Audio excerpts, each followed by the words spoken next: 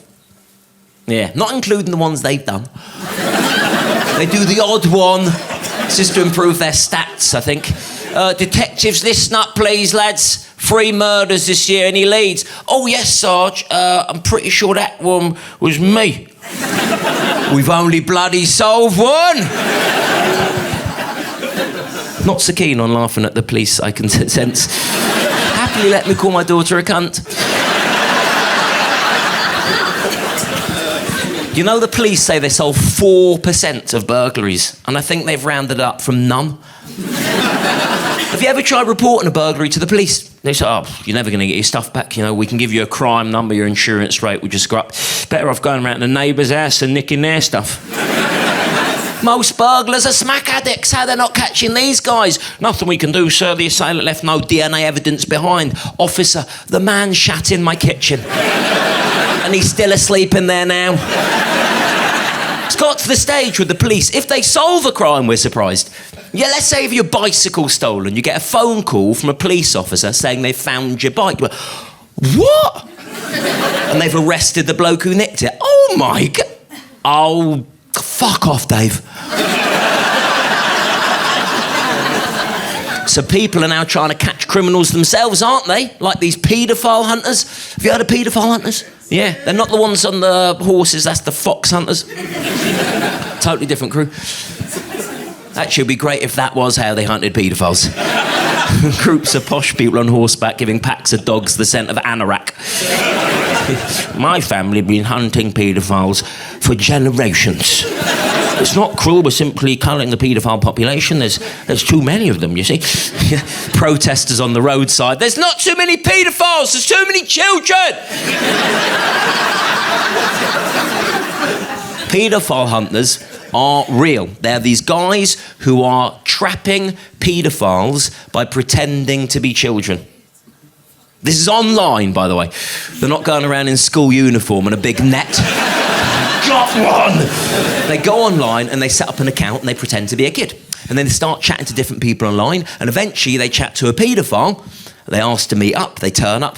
I'm not a 14-year-old boy, you idiot. I'm a paedophile hunter. You're under arrest. Now, the police aren't happy about this at all. The police are saying it's interfering with their investigations, so the police are trying to catch these paedophile hunters by pretending to be paedophiles. The police are going online, setting up accounts, pretending to be paedophiles, chatting to the paedophile hunters who are pretending to be children. They all arranged to meet up. I'm not a 14-year-old boy, I'm a paedophile hunter. You're under arrest. No, I'm not, because I am not a paedophile. I'm a police officer. You're under arrest. This is happening all over the UK. If you ever see 2 blokes arguing near a playground, there's a high chance that's a police officer and a paedophile hunter. I think Prince Andrew could be an undercover police officer.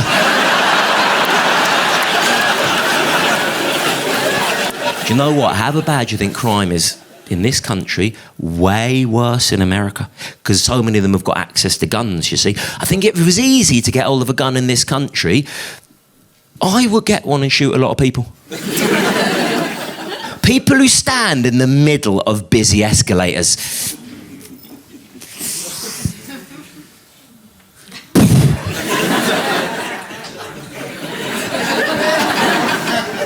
My daughter. I could finally get an appointment with my GP. Just kick open that waiting room door. Everybody, listen up! I'm going next! I've woken up with a very sore throat and I've been at home since this morning! You know what? GP receptionists wouldn't take any shit, would they? She'd get up from behind the desk with a sawn-off shotgun. Nobody gets a same-day appointment unless it's an emergency. Now you're eligible. You need to phone the surgery tomorrow at 8 a.m.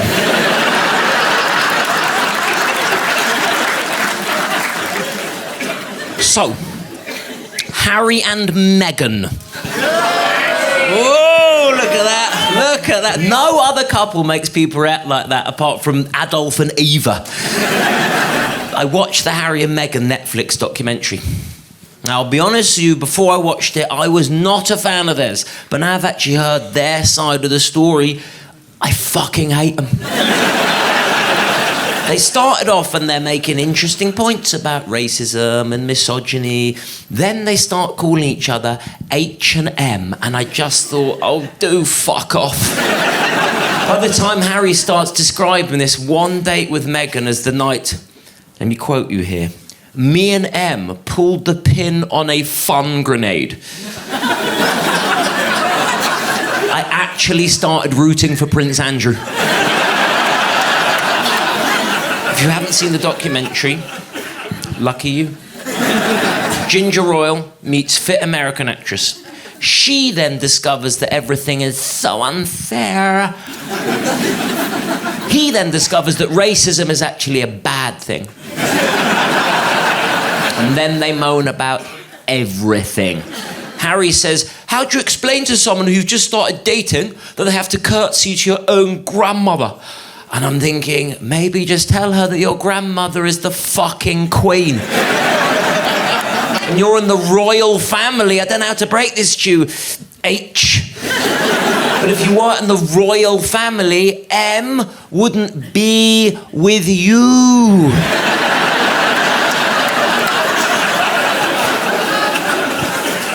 They were complaining they had to pay for their own security. They were not happy about that. Yeah, they were very worried about their safety, which I get that aspect of things. After 6 episodes, I wanted to attack them. Something about them. I don't know what it is. I look at them. I genuinely think they are the sort of couple who look at each other when they're having sex. These are sick people.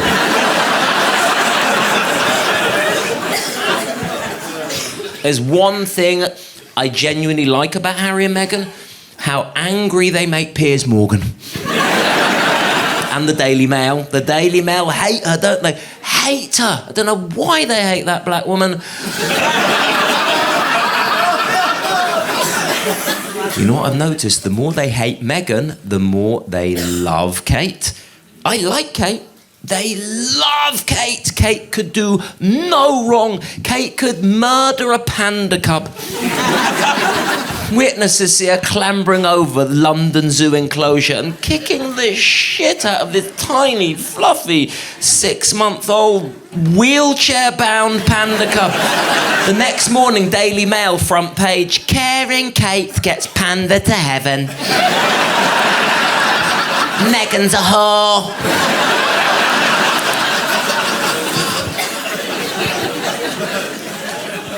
Have you heard that phrase, a country gets the politicians it deserves? What do you think we did? All of them, right? I mean, Keir Starmer, he looks like the sort of bloke you'll get stuck talking to at a mate's wedding. Oh, shut up, please.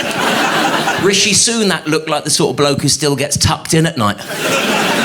Night, night, Rish. You done a wee-wee? Good boy, I've checked all the cupboards for monsters. It's all in your imagination, okay? Poor people aren't real. Liz Truss, that should not count as Prime Minister. That was work experience. And we weren't allowed to vote for 2 of the last 3 of them. Isn't that mad? Britain's Got Talent is more democratic than Britain. Like, for 3 years, the only chance any of us had to vote for anyone in government was when Matt Hancock went on I'm a Celebrity. Then he came 3rd on the show. Wow, the public vote. The public forgave him. I mean, what would it take for people not to forgive someone who goes on I'm a Celebrity? Sat there watching next season. Didn't like him at first, but he has won me over. I'm voting for Putin. Do you know who could do it going on next series of I'm a Celebrity? Philip Schofield. Yeah, Philip Schofield, the people's paedophile. Old Scof, he had an affair with one of his runners, didn't he? Naughty Scof. Matt Hancock had an affair with one of his aides. Don't know what an aide is. I mean, I wouldn't mind one, they seem up for it. Scof had an affair with one of his runners. I know what a runner is. A runner is someone who literally, they work on a TV show and they run around. Yeah, getting whatever the presenters want. They're all over the place. Quickly, cup of tea for Holly. Oh, there you go. Oh, blowjob for Phil.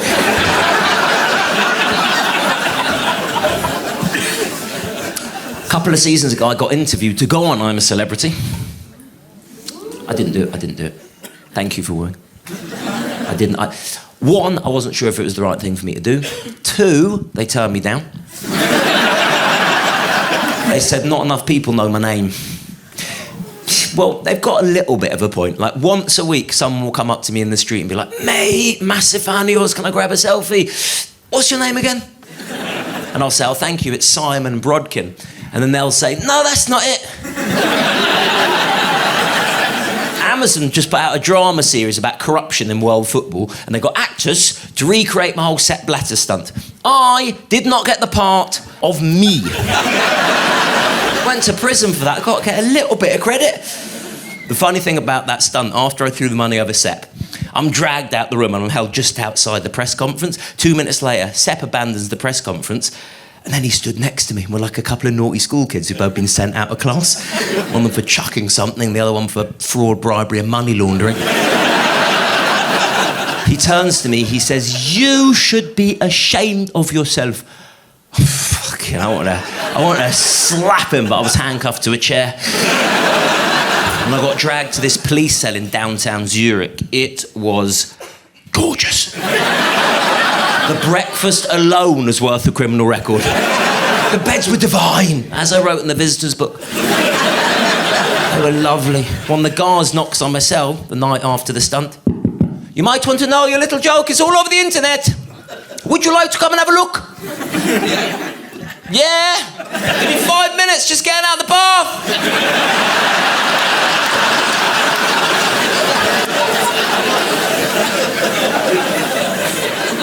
Biggest bastards were the American law enforcement after I stunted Donald Trump. So Trump was opening one of his golf courses in Scotland, right? And he was giving this big speech on the green in front of the press. I dressed up as if I worked on the resort, and then I threw hundreds of golf balls at his feet, and I said, everyone, this is part of the new Donald Trump golf range. And they all had swastikas on them.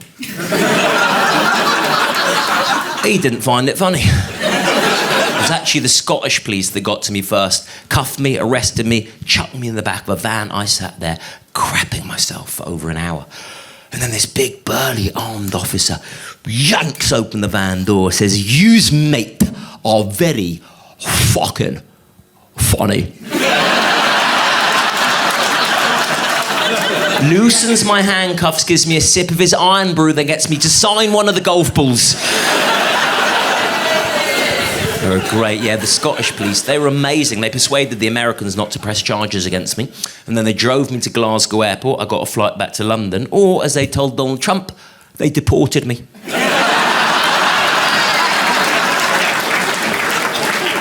If you want to understand the difference between the US and the UK, to get around Donald Trump's security, I had to get around the CIA, FBI, Secret Service, his own personal bodyguards. I had to do reconnaissance missions, bag swap, fake ID. To get around Theresa May's security at the Tory party conference in Manchester when I gave her the P45, I had to buy a ticket. So normally after a stunt, there's a little bit of press interest, a few photographers camped outside my house, and then a few days later everyone's moved on and forgotten about it. After Trump stunt, it was different, because after Trump stunt, the Donald Trump supporting Grand Wizard of the KKK, Mr. David Duke himself, outed me as a Jew. Now, to be honest, I already knew. So I was actually okay, KK.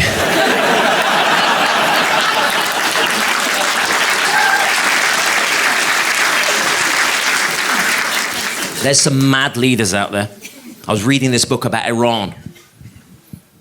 Well, I wasn't reading the book about Iran. I saw a documentary series about Iran. I didn't see the series. I'm going to level with you. I saw one episode. I saw one bit of one episode, all right? It was on mute. It might not have even been Iran. They've got this leader called the Ayatollah.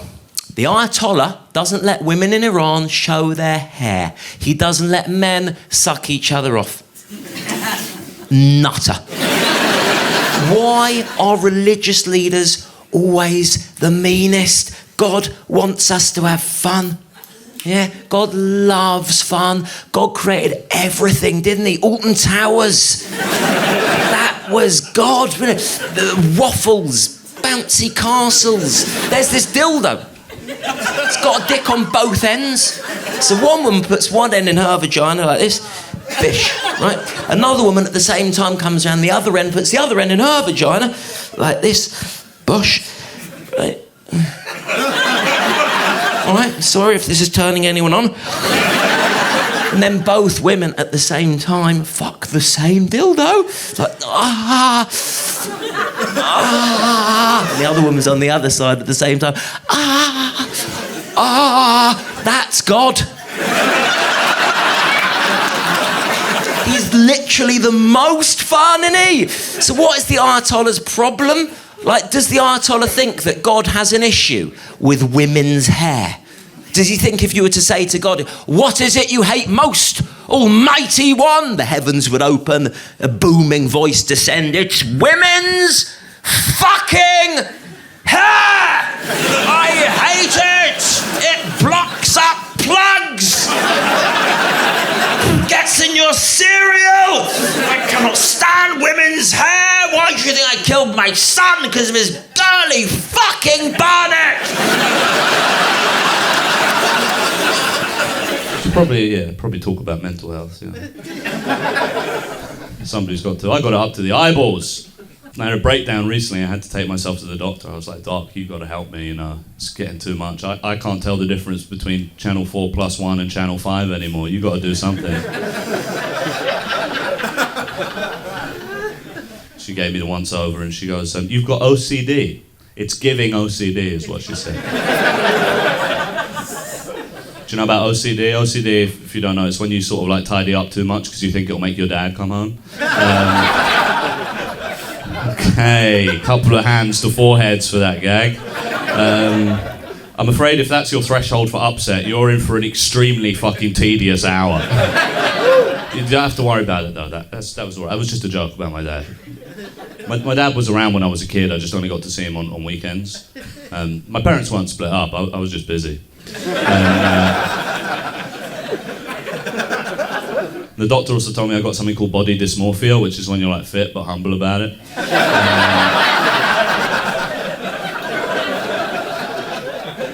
And it's kind of an awesome mental illness to have. So all the other mental illnesses are like, yeah, I've got voices in my head, I can't tell the difference between what's real and what isn't. My mental illness is that I can't comprehend how gorgeous I truly am. It's a pretty nice one to have. It's my amygdala, did you know that? That's what it is. It's my amygdala, that's why... You know the amygdala? Yeah, well, it's right next door to the hippocampus. Best mates.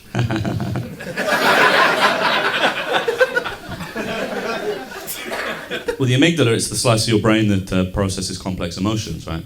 And they did a scan of loads of people like me, and everyone's amygdala's too big, and they think that's why we're like that. Which is strange to me, because it's the bit that does emotion, so you'd think it would be good if it was a bit big, but apparently it's a catastrophe. It's like, you hear about those people whose tits are so big that they have a bad back. That's what's going on in my head.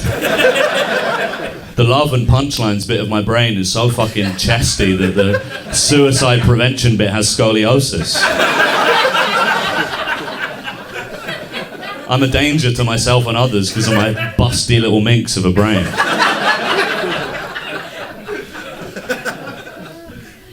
Sometimes, if you ever do material about mental illness or whatever, sometimes people come up to you after the show and they're like, oh, are you okay? Is that...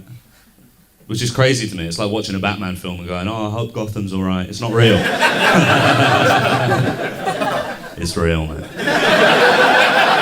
And it's going to get increasingly real for you. I've been trying to fix myself. I've been teaching myself therapy speak on Duolingo. I'm not fluent. I know just about enough to gaslight a waiter. They're demanding I pay the bill. I'm staring at my phone going, I don't owe anyone anything. Because the thing is, there's lots of mental health lingo floating around at the moment, and I don't speak it. Everyone's talking about mental health, but it's all in a very superficial way. It's all aphorisms and platitudes and stuff. You know what I'm talking about? Like, it's okay not to be okay. Talk to someone. Everyone's fucking desperate for me to talk to someone until I'm like, can I talk to you? And they're like, fuck off. No, obviously not. I'll genuinely kill you if you try and talk to me. Especially with OCD, because everybody thinks they know what they're in for with OCD. They're like, oh, you're sad because you can't stop washing your hands. Wrong. Every time I get an Uber, my mind is like, you should kiss the driver.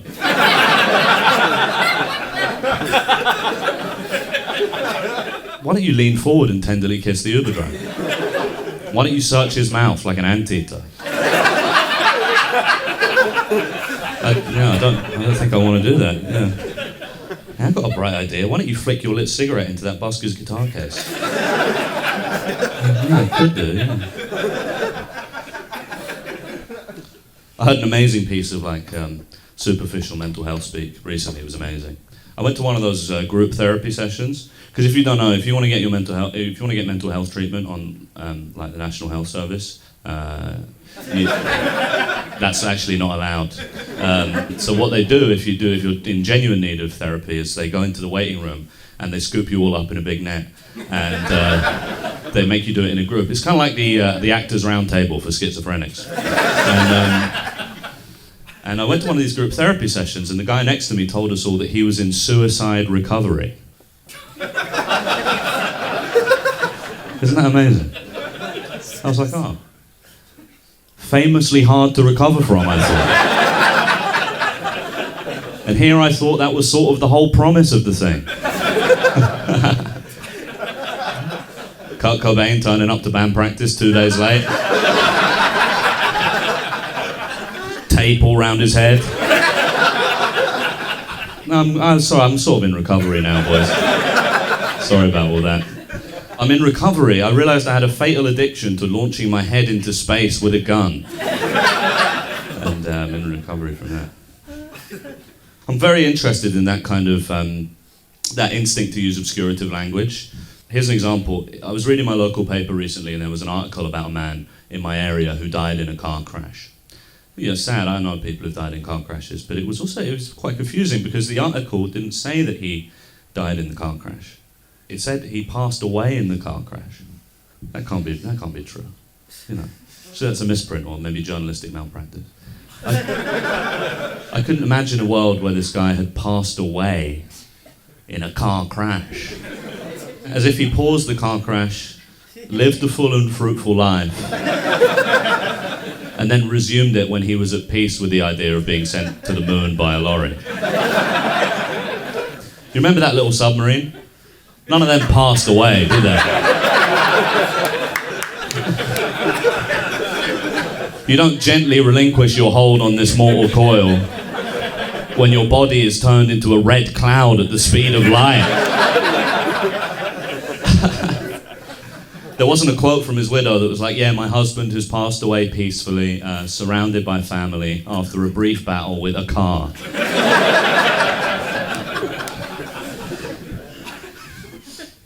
But I understand the importance of language like that, you know, the function of it. It's important to lie to yourself sometimes.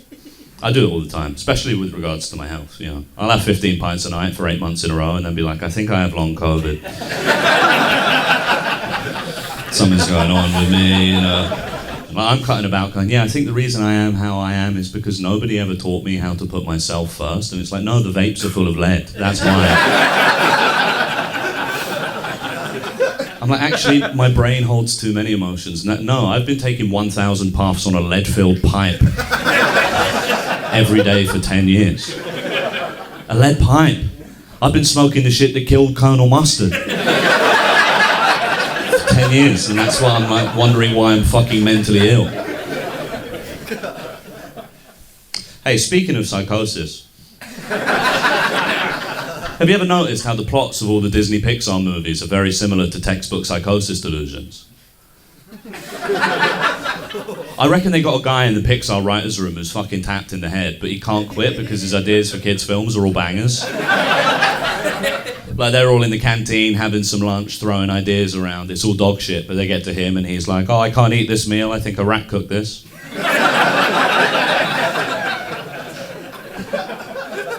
Say that again. Coming into the office all sad. Yeah, I think my wife's cheating on me with a bee.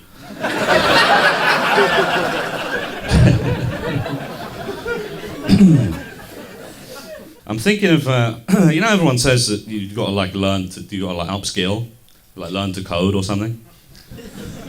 I'm thinking of reskilling as a guide dog. Mainly for the uniform. You've seen those sexy little vests they got? Those slutty little harnesses they make guide dogs wear. I'd love one of those. You'd respect me if I was wearing one of those. An outfit that says, I'd love to stop and sniff your ass, but I'm on the job. I'm dedicated to my work. God, I'd be such a brilliant guide dog, you know. I'd be chatty like a cab driver. That would be like my thing. You know, like it hooks me up to the lead, and I'm like, all right, boss, where are we going today? Don't worry, I'll be your eyes and ears. He's like, just eyes is fine. I love seeing a guide dog because they're the embodiment of like dutiful solemnity. Do you know what I mean? They stick by their person through thick and thin. Other dogs, they try and distract them, play with them, have fun. Guide dogs not having it. Have you seen this? Other dogs do to guide dogs what we do to the guards outside Buckingham Palace. But they're like that. They're not having it. Do you not think it's a bit heartbreaking sometimes when you see a guide dog? Because what? They're like a Labrador or a Golden Retriever or something. That's what they are, right? Famously like the happiest looking dog. But a guide dog's got such a straight face. You're like, wow, you must take your job really seriously. Do you know what I mean? I understand it because it's a hard job to have for a dog. It's a tough life being a guide dog. Your owner has the best stick in the world, but it's the one stick they're never going to throw. Imagine you're a dog and your owner has that stick and they never throw it. You'd be like, what the fuck is wrong with you? That's why they look so serious. Every day they wake up straight in their vest, look in the mirror and go, today's the day that thing goes flying. You believe it. Oh, man. I think mental health care has really gone downhill since the 1800s. Do you know what I mean? They used to put you in a big soft hotel with all your friends. Now you have to have like an emotional support animal, like a therapy pet, which is rubbish. It sucks. It's like, oh, you're suicidal. Would it help if we let you take a dog on the plane? Yeah. Yeah, I mean, I can't get myself out of bed in the mornings, but I'll try getting a dog through airport security. See if that helps somehow. But then experience in this magical world, it kills the cynic in all of us eventually, doesn't it? Well, I'm saying that I got one of like a therapy pet and it changed my life. I got a therapy ant. That's right, I'm an ant mum. And but the government, they're going to take my ant away because the breed I have, it's called an American Ant XL. Size of this cunt you would not believe. 8 seats he takes up on the plane. And the government, they're going to confiscate my ant because they say that my breed of ant is responsible for over 90% of cases of toddlers being stolen from a picnic. Can you believe that? Not my Brutus. You just have to get to know him. Like foaming at the mandibles. We have our own language in this country that confuses a lot of the world. Do you know, in America, they do not sing hip hip hooray at the end of happy birthday. Did you know we were the only people who did that? Do you know how fucking embarrassing it is?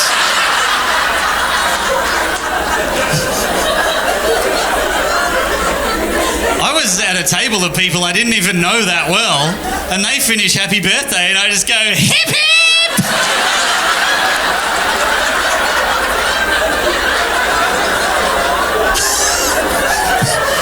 And it's just silence. And they're all just staring at me. And I'm like, oh, that doesn't usually fucking happen. And one of them goes, what'd you do that for? And I went, oh, in Australia, one person yells out hip hip and then everyone yells hooray, and we do that 3 times. And they went, why do you do that? And I went, I don't fucking know. I didn't know you weren't meant to do it. It's always been there. It's really weird when it's not there. They just finish happy birthday and go, happy birthday to you.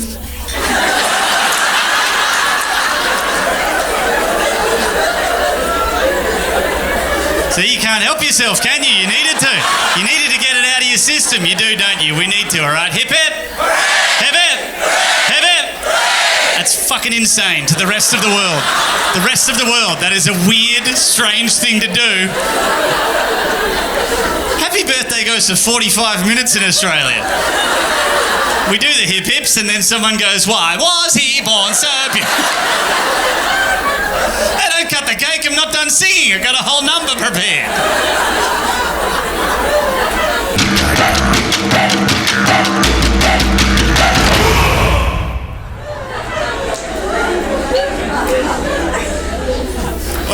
What about, well, that's a good laugh.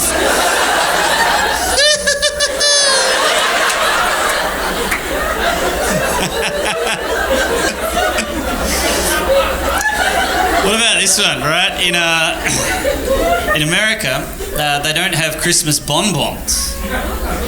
I know, how's the genuine disappointment in you? Like, oh, is it even Christmas without the bonbons?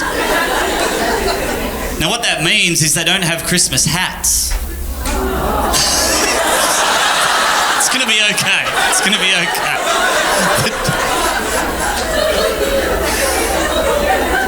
So I brought my American girlfriend, now wife, over for her first Australian Christmas. Imagine what she must have thought. Having never seen this tradition before in her life, and no one says anything about it. Everyone just quietly puts on their paper crowns and starts eating.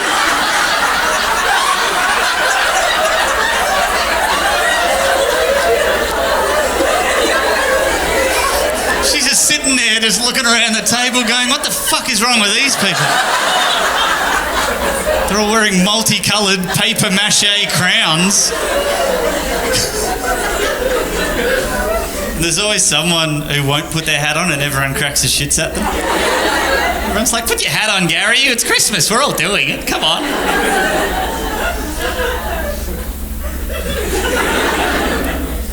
Put your fucking hat on, Gary.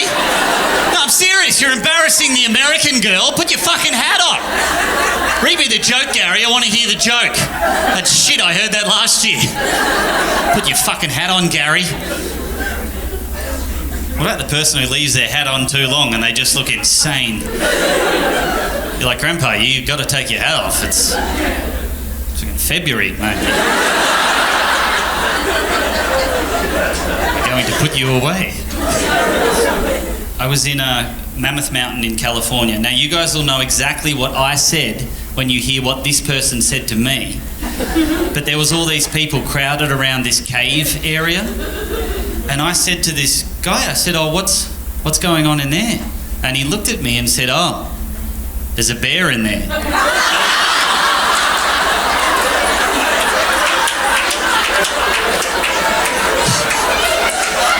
you know exactly what I said. I looked at this guy right in the face. I'm a grown man. And I went, and a chair as well. And he looked at me like I was a lunatic. Like, what kind of shit detective does he think I am? I'm there, oh, there's a bear in there? Right. Is there a chair as well? I've seen this before. There's most likely people with games and stories to tell. Open wide. Come inside. It's play school. So the rest of the world call those orange traffic cones, okay?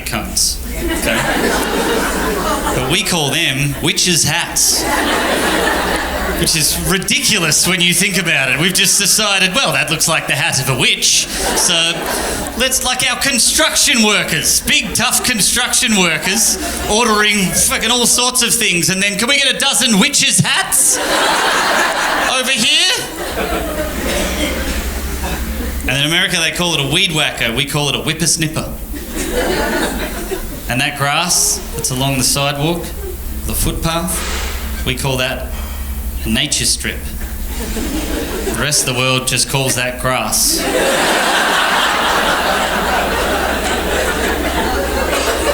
So I said this to my American friend. He saved a parking spot for me out the front of his house. And he said, "Oh, did you park out the front?" And I said, "Oh, no, there was a witch's hat next to a whippersnip on the nature strip, so I parked down the road." What the fuck does that mean? What kind of weird Harry Potter shit am I talking about to this guy? There was a witch's hat on the nature strip, so I parked down at the Gryffindor. I can't say certain things in America anymore because people just look at me with absolute shock and horror. Car park, all right? We don't pronounce the R's, we don't have time. It's car park. You don't even finish the last word, it's just car park. I ran into a hotel and to the guy behind the desk, I was in a rush and I just went to him and I went, "Car park!" Fucking car park! And he just stared at me. He had every right to stare at me. I sounded like I ran in off the street making bird noises at him. Like I just went, "Ah! Fucking ah! Come on!"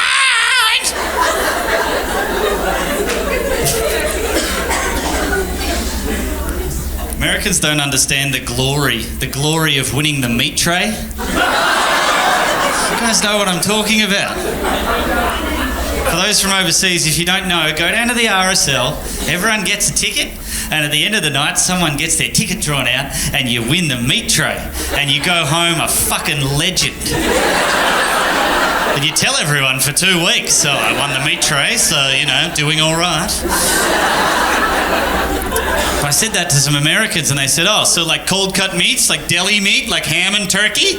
And I'm like, "Oh, no, it's raw sausages and steaks and just minced meat and then just half an onion for some reason and a tiny bit of parsley to make it look like it's fresh when it's not fresh at all." And then he goes, "Oh, so you take that home and you barbecue it up. You get all your friends around and have a big barbecue." I'm like, no, you're missing the point completely, okay? You don't eat the meat off the meat tray, all right? You get pissed and you leave it in the back of a taxi. You don't fucking... No one eats the meat off the meat tray. What are you, insane? It's about the glory, don't you understand? What about the term piss farting around? That's my favourite one. I said that to some Americans. I said, "Stop piss farting around." They went, "What's piss farting?" I went, "Oh, I don't know. I've never been inquired about that before. I'm not sure its origins or where that's come from." What about explaining to people that yeah, nah means no and nah, yeah means yes?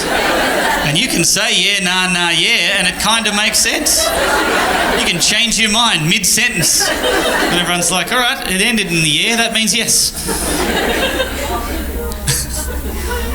Well, this one, I was chatting to some American friends and they were talking about how they learnt about sexual education. And they're saying, so for one class per week, we would have sexual education in a class environment with the teacher and diagrams, probably the way you should learn about sex. And one of them turns to me and goes, "How do they teach you about sex in your country? How do you learn about sex in Australia?" And I went, a giraffe in a caravan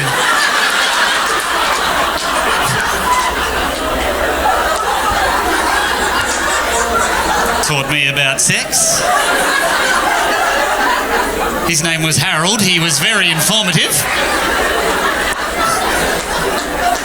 Do you know how weird it is to explain that you learn how to have sex from a man fisting a giraffe in a caravan?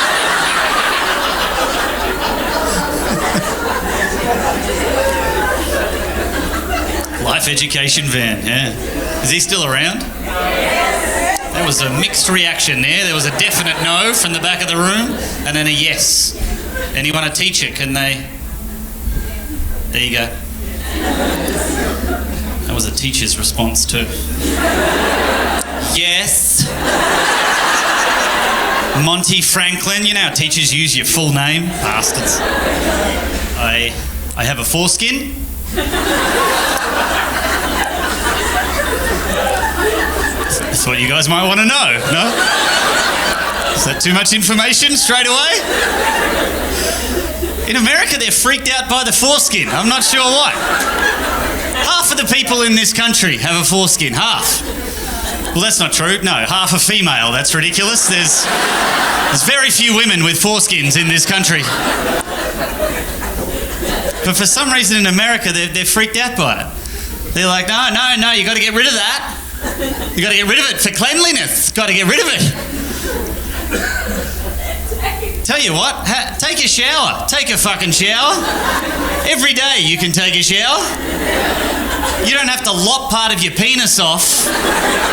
So 25 years down the track, you can save some time by not showering. I can go 3 days without showering, thanks to getting rid of my pesky foreskin. Can I tell you the dumbest thing I've ever done? And I did it 3 weeks ago. I live in San Diego in California, and I went to a yoga class with my wife. Now, I'm no good at yoga. I'm terrible at it. But I also go in there kind of half-assed. I kind of go in there like that a lot. And I said to myself, you're not going to do that this time. You're going to go in there and do the class properly. You're going to listen to the guy. You're going to do all the moves. You're going to do the lion roar. You're going to get into it. You're going to go, rah! You're not going to go like you usually do because you're scared to participate. You're going to do it. You're going to do the oms. You're going to go om properly. You're not going to go and see who else is omming in the room. So I was committed to this class, and the instructor came in. He's a great instructor, but he kept talking about the gaze of your eyes, where you're looking when you're doing the moves. And for 20 minutes, I thought he was talking about the gaze.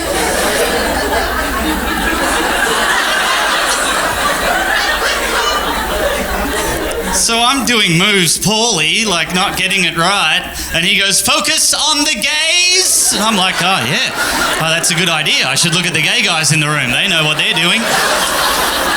And then I'm just judging guys in the room. I'm just like, that guy's gay. He knows what he's doing. And then he goes, lift up the gaze. And I'm like, what the fuck does... Surely he doesn't want me to lift that guy up. And then I went, no, that's stupid. What he means is we need to lift up the gaze. In society, we should all lift it. This is what my brain was doing in the class. I'm like, yeah, when I leave the class, I'm going to lift up the gaze. That's good advice. And then he goes, take the gaze to the horizon. And I'm like, oh, what the fuck does that mean? Everyone else in the class who's normal is just looking into the distance as they're doing moves.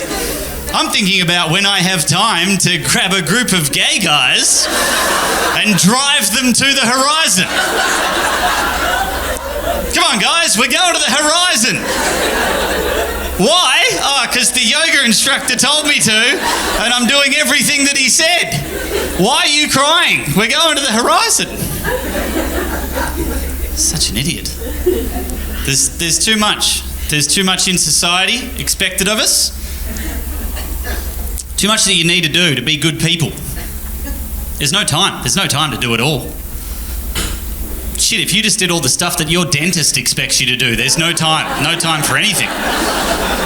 What the fuck do these people think that we do with our lives that we have 7.5 hours in the morning to commit to their teeth and gum routine that's so very important to them? You don't use dental floss. You lie to yourself and your dentist that you use dental floss. The only time in your life that you use dental floss is for 2 days after seeing the dentist. And then on the third day, you're like, I'm not fucking doing this every day.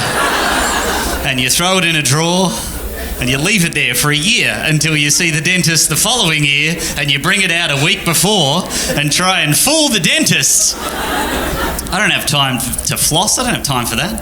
I have a foreskin to take care of, okay?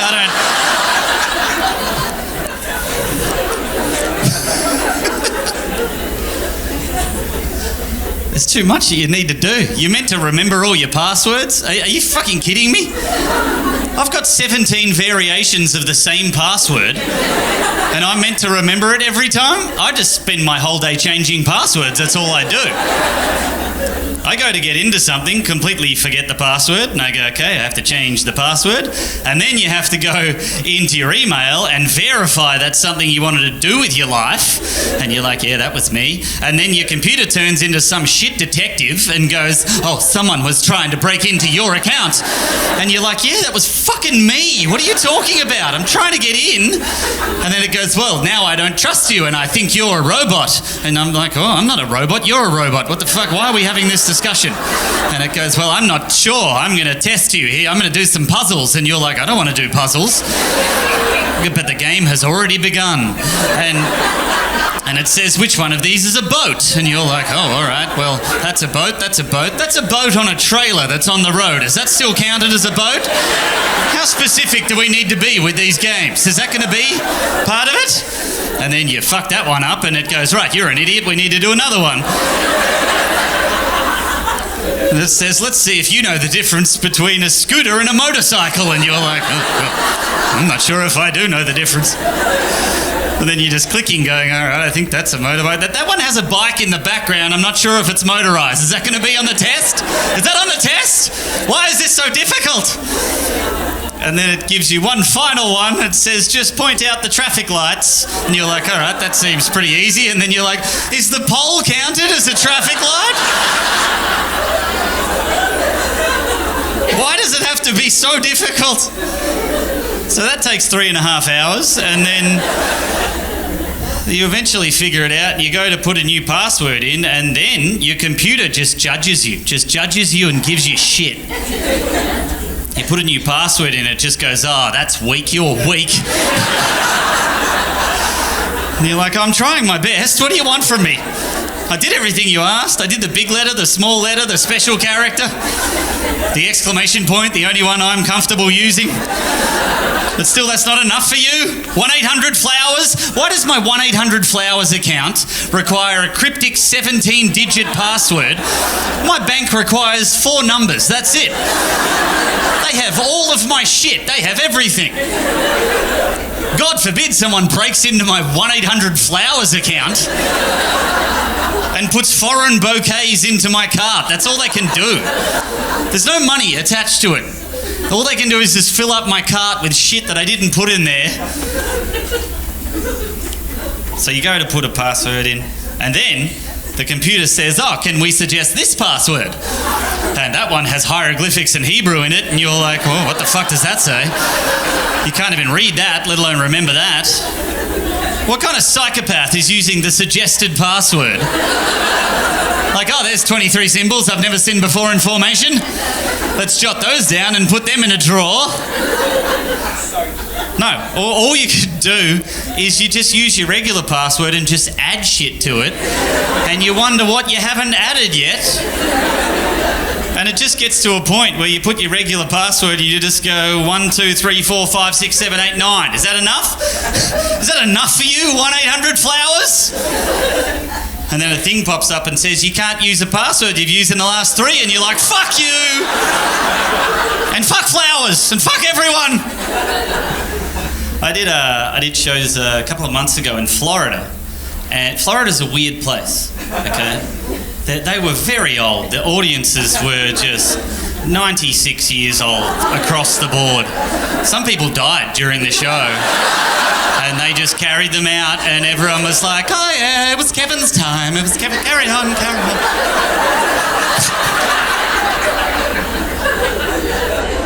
So America's a very religious place, okay?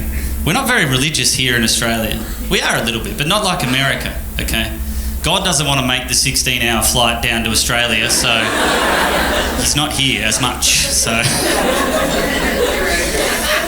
in the Mormon religion, you're not allowed to have sex until marriage, okay? It's taboo. Not allowed to.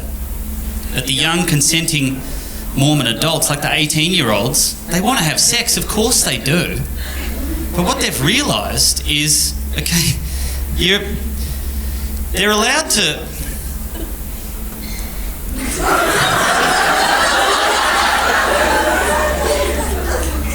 Look, they're allowed to be in there. They're allowed to park. They're allowed to dock. You're allowed to be inside. Okay? You're just not allowed to move. That's the wicked part in the Mormon religion, is the movement. It's the wicked hump, okay? So they've realised you're allowed to be in there, but they're like, don't move, don't move, don't move, don't move. Now, this is my favourite part. The second part is called jump humping. This is where they get a friend in, and their friend jumps on the bed next to them and provides the movement that they so sorely need. I'm not making this shit up. You can look it up. See, these two acts, independent of one another, totally acceptable in the Mormon religion. You're allowed to be in there, you're allowed to park, you're allowed to dock. They call that soaking, which is both hilarious and disgusting. And then they're allowed to jump on the bed. They're just having a good time. Nothing wrong with that. But what has occurred when in close proximity to one another? What is this scientific anomaly? And I'm so proud of these kids for finding this loophole. I'm so proud of them.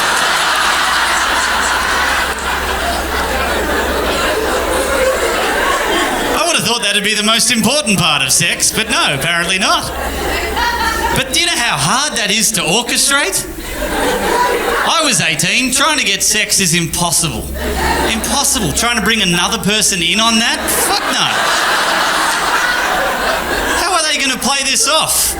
One of these 18-year-old kids, like he defies the odds and he gets a girl home and he's being a gentleman and he's being courteous, and she says, "Oh, we're just watching Netflix, right?" And he's like, yeah, of course.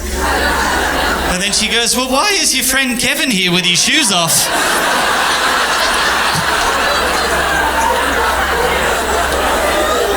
And he's got to go, "Oh, I don't know, anything could happen, hey." There's too much to orchestrate. You can't have a memory foam mattress, you can't have memory foam. You think about it, you're on the bed in the docking position, ready, and Kevin's jumping around like a lunatic, and you're not moving at all. It's incredible, but not helpful in this situation. There's a full glass of red wine not spilling next to you.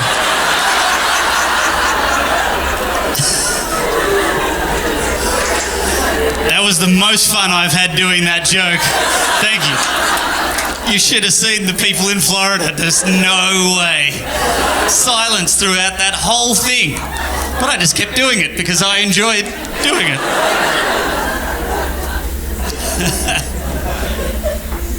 My mum's on Instagram. Some of you might have seen some videos that I've dragged her into. I think she has 3 friends and I'm one of them. So every time I put a video on Instagram, she calls me and says, "Oh, I saw the video." I'm like, "Oh yeah?" She goes, "It's good." I think she thinks that I just made it for her. I'm not sure. And then she goes, "Oh, I saw Auntie Elaine like the post. You should probably ring her and thank her." "No, I'm not ringing Auntie Elaine to thank her for liking the posts." And then she went, "Well, I thought I raised you better than that."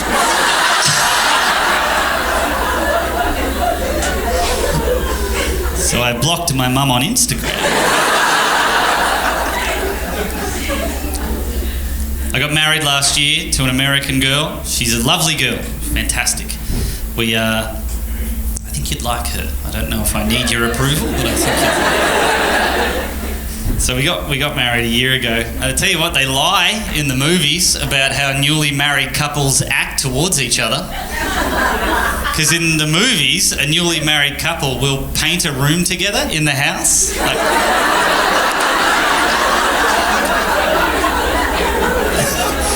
And one of them will accidentally get paint on the other one.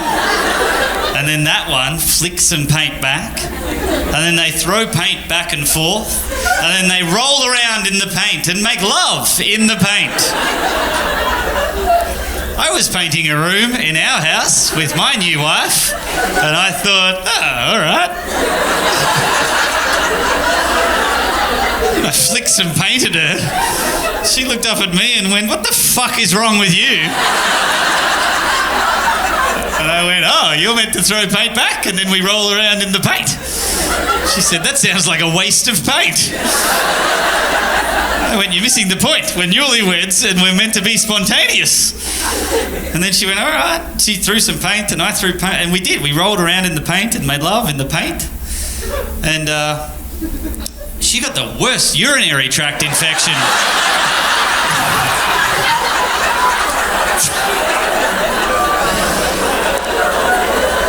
They don't show that plot line in the movies, do they? They skim past that bit.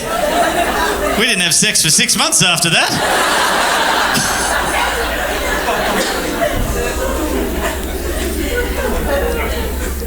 I was looking around the house the other day. So we've lived together for 8 years, and I was looking around the house, and I realised that I own nothing. I own nothing in this house.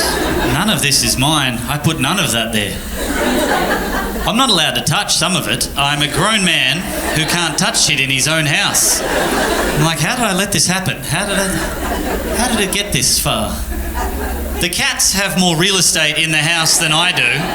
They have cat towers and feeding stations and places they like to sit. I have nothing.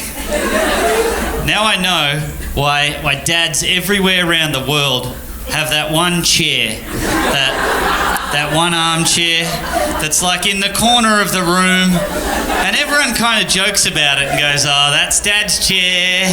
That's where Dad sits. Don't sit in Dad's chair."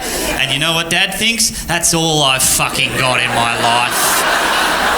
That's all. And they sit in their chair and they go, "This is my fucking chair." No one tells me what to do when I'm in this chair. I'm king of this chair. I realised I don't even have the chair. All I have is my side of the bed. Okay. Under the covers, because the cats own the entire top of the bed. If there's a cat sleeping in my spot, I can't disturb the cat. I have to contort my body around the cat. And I go, no, I won't disturb her. Isn't she beautiful? Yeah, let's let her sleep. And I'll just have half of my body off the bed. That's a good idea. I like it. I think it's good for circulation. I think it's good for my spine and the future of my back altogether. I think it's great. As long as the cat's getting a good night's sleep, I can sacrifice myself. So all I have to myself is my side of the bed under the covers and only facing this way. Because if I face this way, towards my wife, apparently my breath is ruining her existence. And she tells me about it every 20 minutes. She'll be like, "I can feel you breathing. I can feel the warmth of your breath." And I'm like, "Oh, that's gross." So I grab a pillow and stick it in my face and go. She goes, "I can still feel you breathing." I'm like, "You can feel me breathing through the pillow?" She's like, I can feel you moving. I can feel the movement and I can tell that you're breathing. I can tell that you're still breathing. I'm like, "Yes, I am in fact breathing. That is true." That is awful of me.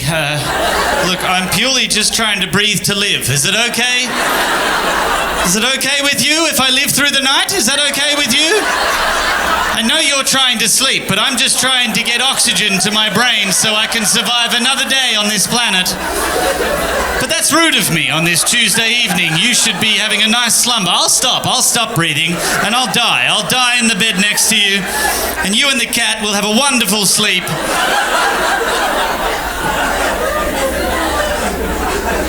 I'm just breathing. I'm not snoring. To be fair, in the last 6 months I've started snoring. And I know that's annoying. I've slept next to people that have snored before, and that is fucking annoying. But I gotta tell you guys, as the person who snores, it's really hard as well. Because you don't hear any of the snoring. You just get woken up every half an hour by a hysterical, angry person a foot away from you in the bed hitting you. Shut the fuck up! And you're like, what? You shut the fuck up! I wasn't snoring, you were! You shut up! That's stupid! You're stupid! Why did I even marry you, you stupid? I'm just trying to sleep like a normal person and you hit me.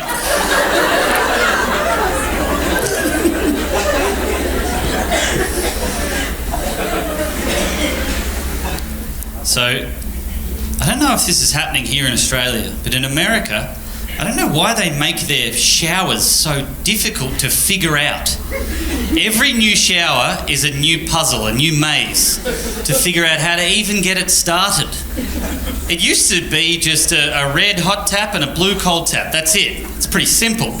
Now, you have to find a little lever to pull down to start the shower. They're like, oh, didn't you know you needed to pull the lever up from the bath tap? Didn't you know that? I'm like, no, I didn't fucking know that. Why would I know I needed a plumbing apprenticeship and move hardware around to start your stupid shower?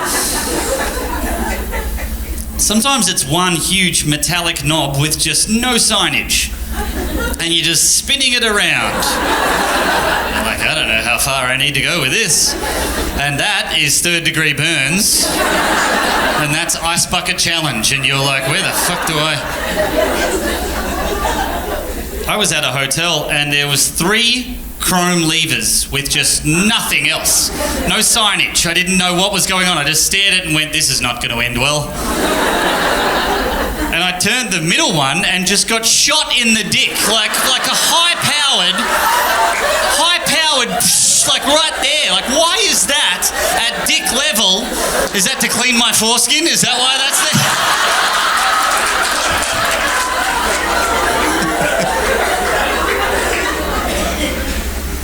I have PTSD from a shower I had in Denver 4 years ago. I couldn't get the thing started. I was doing shows Wednesday to Sunday, and before the Wednesday show I went to shower, and I went in there, I got all my clothes off, and I'm trying to get the shower started. I couldn't figure it out. 20 minutes I was trying. I was looking for the lever. I felt so dumb. You know what was worse? Is doing that and failing while you're naked just made it so much more worse. I'm just limp and pathetic and just getting nowhere. And I said to myself, have a bath. You love baths. I tried to convince myself that I wanted a bath, not that I was forced into bathing through stupidity. And I went down to do the bath and I realised, oh shit, you're not going to be able to do the bath, are you? And I tried for 7 seconds and failed at that. And that was a low point in my life, ladies and gentlemen. I'm crouched down naked next to a bath and shower I couldn't figure out. And I kind of slumped in defeat. And then my dick just touched the bathroom tile.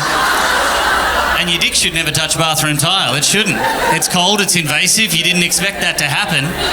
It may not have happened to any guy in this room, but you know exactly what I felt, don't you? You can feel it right now. You can feel how awful and abrasive that is. So I'm at a new low point in my life. Just dick on tile, And then I realised, shit, you're just going to have to get up and put your clothes back on. Do you know how weird it feels? To get your clothes off, get completely naked, go in, just fail at starting the shower, fail at the bath, and just place your penis on the floor for a second, and then just go and put your clothes back on and go out and try and confidently do stand-up comedy. Do you know how that feels? The whole crowd was looking at me. They were staring. They knew something had happened.